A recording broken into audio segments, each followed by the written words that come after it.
Welcome to the Full Court Press. Today, I got a couple different segments today. So basically, just to explain this podcast, it's our first episode.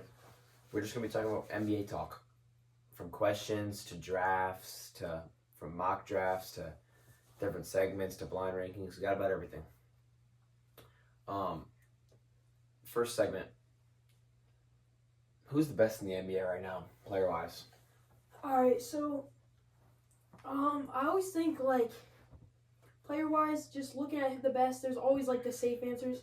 Like just MVP candidates that are basically givens for MVP every year. You got the Giannis's, the Jokic's, Luka's getting up there. I mean Shea's getting up there. Joel Embiid, obviously, if he can stay healthy and not just just sit out games, but also And I don't think that's right what he's doing.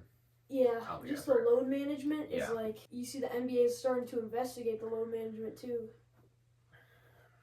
It's everyone can say that he was the best player last year or whatever, and the dumb things about the sitting out 20 games, but really it's to the point where he does not care anymore about winning MVP, and he's just I'm just gonna sit out anyways. So yeah, it's just back to who's the best. Those are all safe answers that I wouldn't be mad at. But then also, an overhated player is Jason Tatum. I think that this season is going to be his, it's almost like his villain arc season, which is weird because, usually players go on their villain arc after they lose a finals, and he just won a finals. But the fact of him not winning that finals MVP, when it's a lot of people are saying, he didn't deserve it. But if you look at stat-wise, if you just watch the games, he was the biggest impact player there. And also just the fact of him not getting any minutes on the USA team, which is kind of crazy. Yeah. So I just think that this might be his year, so I think you can throw him in. What do you think? Bron James. I mean, he's been standing out in preseason. No, I'm just kidding. Yeah, I think it's a tough talk this season. They'll have a lot of trades in the offseason. We'll talk about that later. But this might shock some people, but I'm gonna go out on a limb. And I'm thinking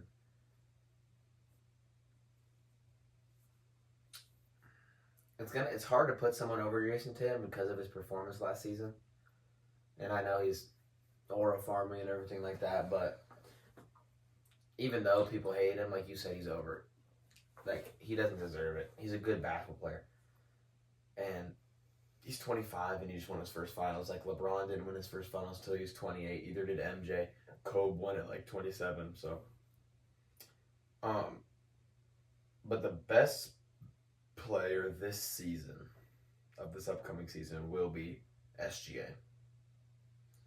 He was an MVP candidate last year.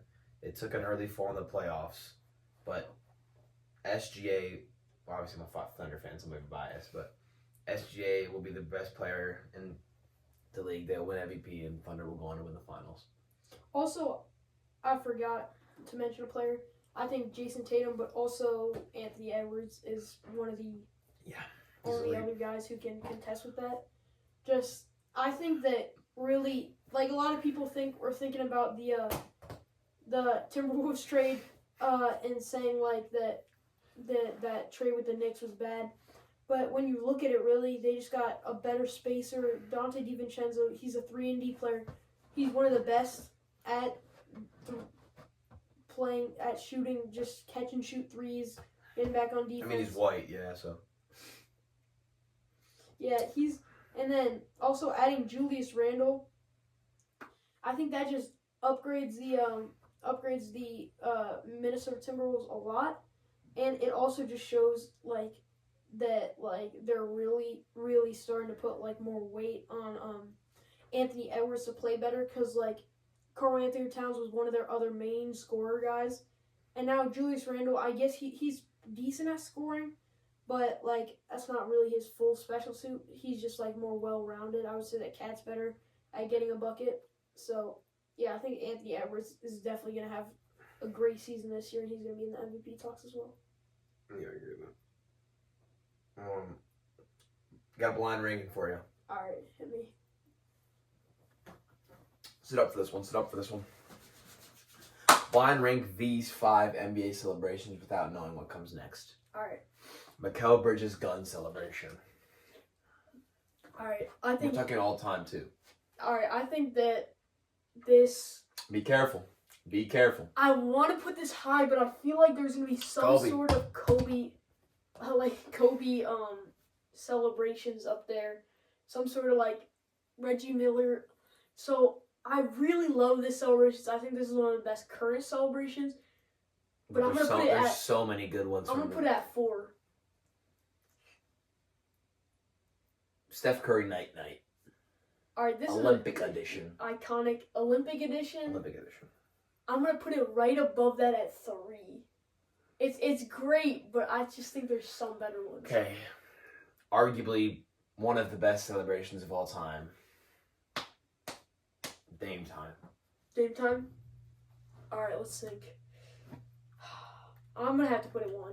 1. Wow. Yeah, Early I'm just gonna 1. have to go out and win So 1. you only got the 2 slot and the 5 slot. Yeah, 2 and 5. Number 4 is the LeBron silencer.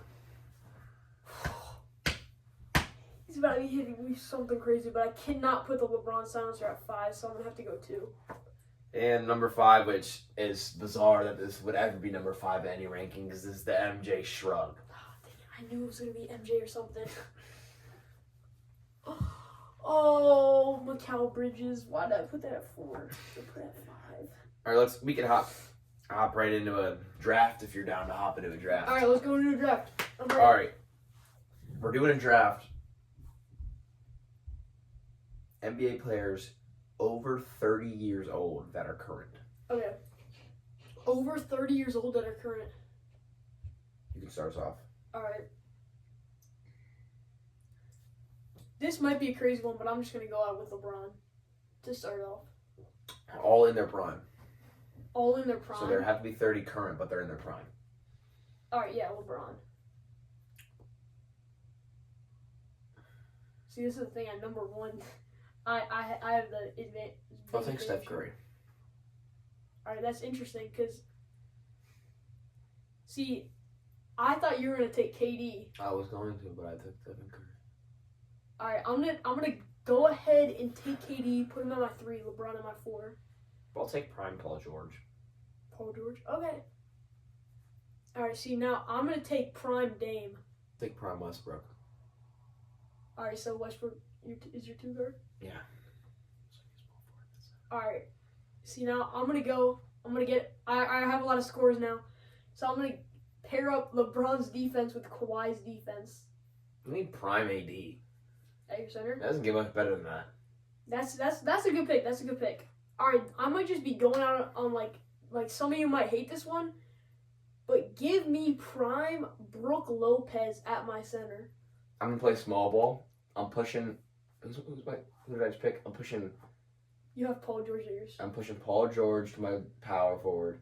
I'm gonna pick up DeMar DeRozan at my small forward. That's not a bad team. So we're gonna go ahead and do another draft. Back to back. Back-to-back drafts right here. So draft a player, but the next player has to be smaller. So if you draft somebody who's like 6'5", okay, then my draft options are anybody who's below 6'5", and I get to go can't pick first. anyone over. Yeah, you get Muggsy Bogues. All right, let's run it back though. I'll take Shaq. 7'3". Shaq at 7'3". All right. So that's your center. Yeah, I forgot to say this is an all-time draft. Oh, no, give me Kareem. Give me 7'2". All right, that's perfect. I'll take LeBron. Who's gonna stop LeBron and Shaq on the same team? All right, Kawhi. And prime D Rose. We're going small. At your small forward. No, I'll run him at my 2 guard. How's he 6'1"? Yeah. Give me Allen Iverson at my 1. 5'11". I'll take Spud Webb. Jump out the gym. 5'7". You have to pick Muggsy Bogues. I don't think there's any other. Yeah, give me Muggsy Bogues. I'm definitely clapping you in that draft, bro. Alright, so we got our 4v4. 4v4. My 4 of Spud Webb to prime D Rose, arguably would have been the greatest player of all time. Prime D Rose, LeBron James, and Shaq. You know what? You can have Spud Webb. I'll play 3v4. So I got Spud Webb, Muggsy Bogues. No, you're not Spud Webb. I saw you. You take Spud Spud Webb. Webb, Muggsy Bogues, Allen Iverson, and then we got Kawhi Leonard and Kareem. Give me my team. I'll Give me play my team. 5v3. I don't care. My team in 4 games. Who, in your opinion, is most likely to having a breakout year this year? Like, not necessarily somebody who played, like, bad in the past years, but just somebody who just, like, is gonna just go crazy this year. Unexpectedly. I wouldn't say crazy because he's already putting up crazy numbers, but I think Anthony Edwards is gonna win the scoring title this year. Yeah. I was thinking, whenever I think about breakout years, I always think about Jalen Williams, J-Dub, on the Thunder. He's just, like, he has so much potential. Yeah. And just, like, I just think this is one of the years where he just goes crazy. That's respectable. And then that's also why I have the Thunder going all the way. Yeah. So, and then I guess we can just move on to the blind ranking. It goes a little bit with it. All right. But who's most likely to win comeback player of the year this year? But I don't know who's coming next. Or most improved. But I don't know who's coming next.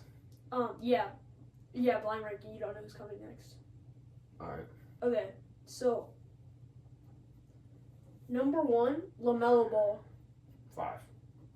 5. Even with the injury last season. LaMelo Ball.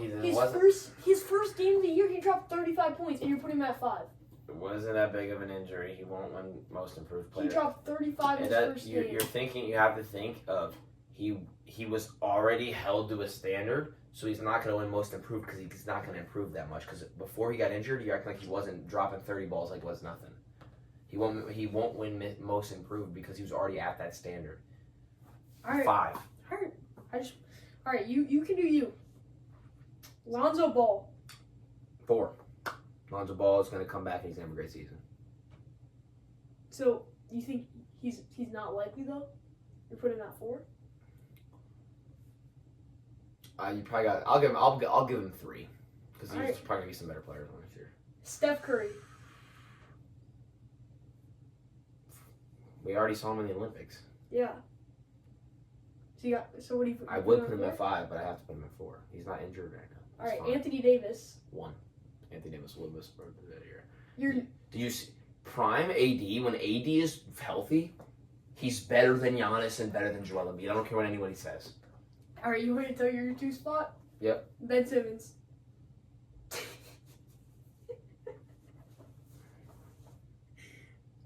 All right, I have one more blind ranking, so you have room to make up for it. All right. So rank these 5 players from who you would want to be your franchise player. All in the prime? Yeah. So if you're starting a new franchise and you could pick one player, they're all fresh out of the league, fresh out of high school or college. Yeah. Okay. Or no, not all in their prime. Like right now, like them right now. Their age. So if they're old. Yeah, okay. So like if I said LeBron, like that wouldn't really be somebody who, yeah, okay, go ahead. You know. Number 1, Donovan Mitchell. Not too old there. He's getting up there, but he's not too old and he's still 4. He's old. You're putting him at 4, okay. I might come back to all right. Damian Lillard. 3. I'm comfortable with putting him at 3. You're putting him ahead of Donovan Mitchell? Yeah. But Damian Lillard, he's 33. But I'm not gonna put him at 5 because I need to throw some old head on here, so I don't have a choice. I'm not putting him at 5. LeBron. 5. I love LeBron. He's the greatest player of all time. The Glaze. You can call me whatever you want, but the man's almost 40. He's not starting a franchise.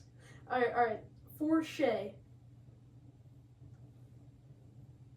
I want to put him at 1. I really do, but you're gonna have somebody like Jason Tatum that's gonna be there, and I don't. So you're putting him at 2? But I'm a Thunder fan, so I think he's better than Jason Tatum, so I'm putting him at 1. And then my last player is Wemby, Victor Wembanyama. 2. I'm perfectly fine with that. All right, I like that list. And also, just a little question to go on with that. So if you had to start, if you could choose out of any player in the league, is Shea who you would pick as a player to start your franchise? Your franchise player?